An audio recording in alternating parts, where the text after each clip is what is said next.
Mail मिलाप हुआ है, लेकिन आज बड़ा महत्वपूर्ण विषय के ऊपर चर्चा के लिए आपको बुलाया है।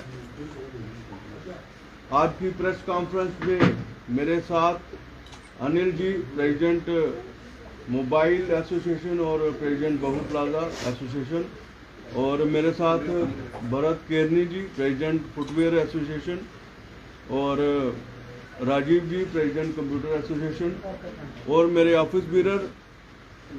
आप सबका, आपके माध्यम से आप सबका स्वागत करता हूं। और मैं समझता हूं जो आज विषय मैं उठाने लगा हूं वो हमारे और आपके बीच जो उपभोक्ताएं हैं, उपभोक्ता हैं, उनके लिए एक महत्वपूर्ण विषय है। मैं चाहता हूं इनको गंभीरता से लिया जाए। आपने सबने देखा होगा कि 19 मार्च को BIS ने दिल्ली में मोहन कोऑपरेटिव इंडस्ट्री एरिया में रेड किया था, फ्लिपकार्ट और अमेज़न के गोडाउन्स में। वहां लाखों रुपए की जो है नकली माल जो है बरामद किए गए थे, और उन मालों में कईयों पे ISI मार्क नहीं था, और जिन पे ISI मार्क लगा हुआ था वो नकली थे।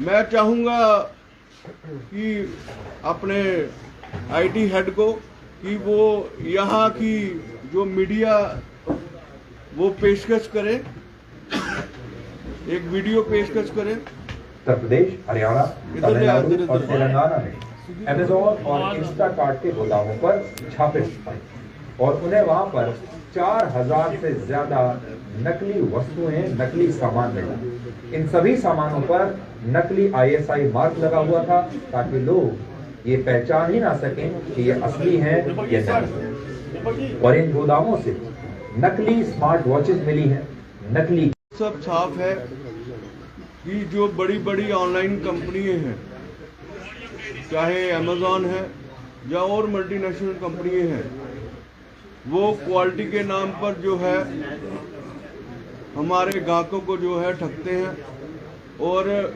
हल्की क्वालिटी का सामान जो है बेचते हैं। जितने भी ऑनलाइन वाले हैं वो उपभोक्ता को लालच देते हैं, 20% 40% डिस्काउंट का लालच देते हैं, और मैं समझता हूँ आम लोग जो है उस लालच में आ जाता है कि बाजार में महंगा है, दुकानदारों के पास जो है महंगा सामान है, ऑनलाइन पे सस्ता माल बिकता है। लेकिन ये ऑनलाइन की तस्वीर आपके सामने मैंने पेश की है, इसमें साफ जाहिर है कि ये जो ऑनलाइन कंपनियां हैं और ये हमारे और आप जैसे लोगों को कम क्वालिटी का सामान बेच रही है। इसको हम ये भी कह सकते हैं कि वो नकली सामान जो है बेच रही है। ये तो ऑनलाइन समझता हूँ, ऑनलाइन का ये हाल है। अगर मैं ऑफलाइन की बात करूं, जैसे हमारे जम्मू में बड़े बड़े विदेशी कंपनियों के स्टोर खुले हैं और जहाँ बड़े बड़े मल्टीनेशनल कंपनियों के स्टोर खुले हैं और लाखों लोग वहां से सामान खरीदते हैं, चाहे खाद्य, मैं उसमें बात करूं, खाद्य सामग्री की बात करूं, चाहे मैं फुटवेयर की बात करूं, चाहे मैं इलेक्ट्रॉनिक आइटम की बात करूं। मैं समझता हूं ये चीजें जो है बड़े बड़े स्टोर में भी बिकती हैं, ऑनलाइन भी बिकती हैं, और दुकानदार भी जो है इस चीजों को बेचते हैं।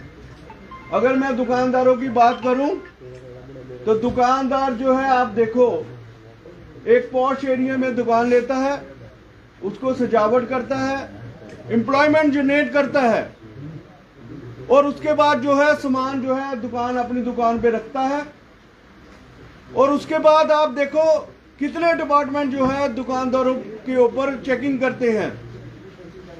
एक GST डिपार्टमेंट है, FSSAI डिपार्टमेंट है, ISI डिपार्टमेंट है, BIS डिपार्टमेंट है, लीगल मेट्रोलॉजी डिपार्टमेंट है। ये सब डिपार्टमेंट जो है मैं समझता हूं रूटीन में दुकानदारों के ऊपर चेकिंग करते हैं। चेकिंग होनी भी चाहिए। लेकिन आज तक आपने ये नहीं सुना होगा कि कोई भी दुकानदार जो है गलत क्वालिटी का सामान बेचता है या नकली सामान बेचता है। आज तक जो है लोगों को ये कंप्लेंट कभी नहीं मिली कि हमारे दुकानदार भाई जो है वो इस तरह का सामान बेचते हैं।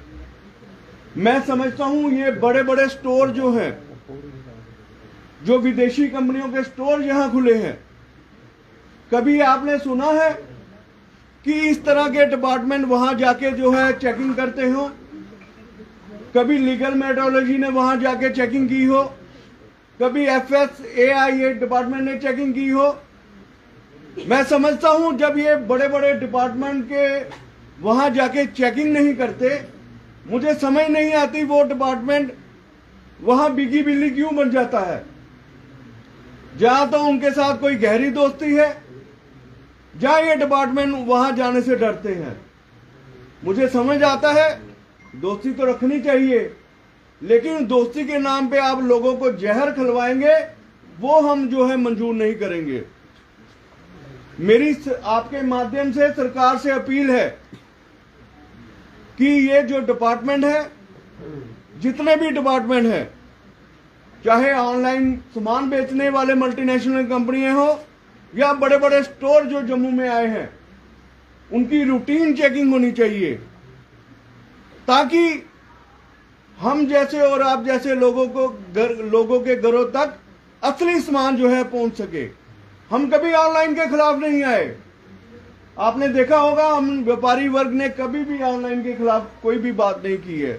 हम कहते हैं हर एक को काम करने का मौका मिलना चाहिए, चाहे दुकानदार हो चाहे ऑनलाइन काम करने वाले हो। लेकिन एक बार हमने ये जरूर कही है, ऑनलाइन ट्रेड की मॉनिटरिंग होनी चाहिए। ऐसी कंपनियां जो हैं, सरकार से हम ये आपके माध्यम से मांग रखते हैं, ऑनलाइन ट्रेड की मॉनिटरिंग होनी चाहिए। वो किस तरह से मॉनिटरिंग होनी चाहिए? एक ऐसी कमेटी बनाई जाए जिसमें सरकार के लोग हों, ये एजेंसियों के लोग हों और ट्रेड के हेड हों, ताकि लगातार जो सस्ते बेचने वाली कंपनियां हैं, कहीं ये नकली सामान या कम क्वालिटी वाला सामान तो नहीं बेच रही हैं।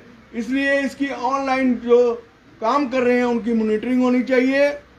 और मैं समझता हूं सरकार को यह भी चाहिए कि लगातार जो व्यापारी वर्ग जो है देश निर्माण में एक अहम हिस्सा है, जो जॉब जनरेट करता है, जो रोजगार पैदा कर रहा है, उसके लिए सरकार जो है ट्रेड वेलफेयर बोर्ड बनाए। ट्रेड वेलफेयर बोर्ड जैसे दिल्ली में बना है, जम्मू में भी ट्रेड वेलफेयर बोर्ड बनना चाहिए, ताकि हम व्यापारियों के इंटरेस्ट की रक्षा कर सके। आपने देखा होगा कोई भी बाहर से आके सस्ता सामान बेच जाता है, छोटे दुकानदार हमारे कहां जाएंगे? जिनके पास आगे नौकरियां नहीं है, रोजगार नहीं है, वो कहां जाएंगे? हम चाहते हैं छोटे दुकानदारों की रक्षा के लिए ट्रेड वेलफेयर बोर्ड बने, ताकि ये बाहर से जो लोग सामान सस्ता बेच रहे हैं, ताकि उनकी सामान की जांच हो सके कि वो सामान जो है असली बेच रहे हैं या नकली बेच रहे हैं। ऑनलाइन ट्रेड, और मैं समझता हूं, और जो ये विदेशी कंपनियां जो जम्मू के अंदर काम कर रही हैं, इनके स्टोरों में जो है जांच होनी चाहिए कि क्या कारण है कि दुकानदारों को महंगा सामान मिलता है, और जब भी दुकानदार मेरे कंपनियों से बात करते हैं वो कहते हैं कि ये कंपनियां जो है ऑनलाइन जो कंपनियां जो है वो घाटे में काम कर रही है। लेकिन आज आपके सामने तस्वीर जो है क्लियर हो गई है, ये कोई घाटे पे काम नहीं कर रही हैं, ये सब नकली माल बेच रही हैं, और विदाउट ISI मार्क जो है बना हुआ है, उसके कारण जो है ये सस्ता सामान बेच रही हैं, और हम जम्मू के लोगों को बेवकूफ बनाया जा रहा है। और मेरी लोगों से भी अपील है, जितने मेरे जम्मू के लोग हैं उनसे भी अपील है, जो भी ये सस्ता सामान परचेज करते हैं वो चेकिंग कर ले कि ये ISI मार्क जो लगा हुआ है वो असली है या नकली है, क्या कारण है अगर वो इतना सस्ता सामान बेच रहे हैं, वो असली है या नकली है। इसकी अपने लोगों से अपील है कि वो जो है इसकी जांच कर ले। और सरकार से एक आखिरी अपील ये रहेगी कि एक ऐप बनाई जाए कि अगर मेरे घर में या आपके घर में कोई सामान आ रहा है, उसमें ISI मार्क लगा हुआ है या BIS मार्क लगा हुआ है या फूड सेफ्टी एक्ट के अंदर जो माल है उसका एक ऐप बनाई जाए, ताकि अगर ये गलत माल है उसकी शिकायत जो है उस ऐप में दर्ज हुई जाए और उस अफसर जो है उसका रिस्पॉन्सिबल हो उस क्वालिटी का। इस तरह की ऐप जो है सरकार से हम मांग करते हैं, ताकि हमारे घर में जो भी सामान है, चाहे ऑनलाइन के माध्यम से आए चाहे दुकानदारों के माध्यम से आए, वो असली होना चाहिए। मैं फिर एक बार आपके माध्यम से सरकार से अपील करूंगा कि जितनी भी विदेशी कंपनियां हमारे जम्मू में आ रही हैं, अगर ये सस्ता सामान बेच रही हैं तो उनको रूटीन में चेकिंग होनी चाहिए। और सरकार से ये भी एक अपील है कि ट्रेड वेलफेयर बोर्ड बनना चाहिए। जो हमारे छोटे छोटे व्यापारी जो है खत्म हो रहे हैं, उनकी रक्षा के लिए, ताकि उनकी परचेज जो है वो जिस रेट पे बेच रहे हैं बाहर से आके उससे सस्ता में बेच देते हैं, कहीं वो नकली सामान तो नहीं है। ये दो बातें आपके माध्यम से सरकार से रखना चाहते हैं कि मैं समझूंगा कि सरकार जो है हमारे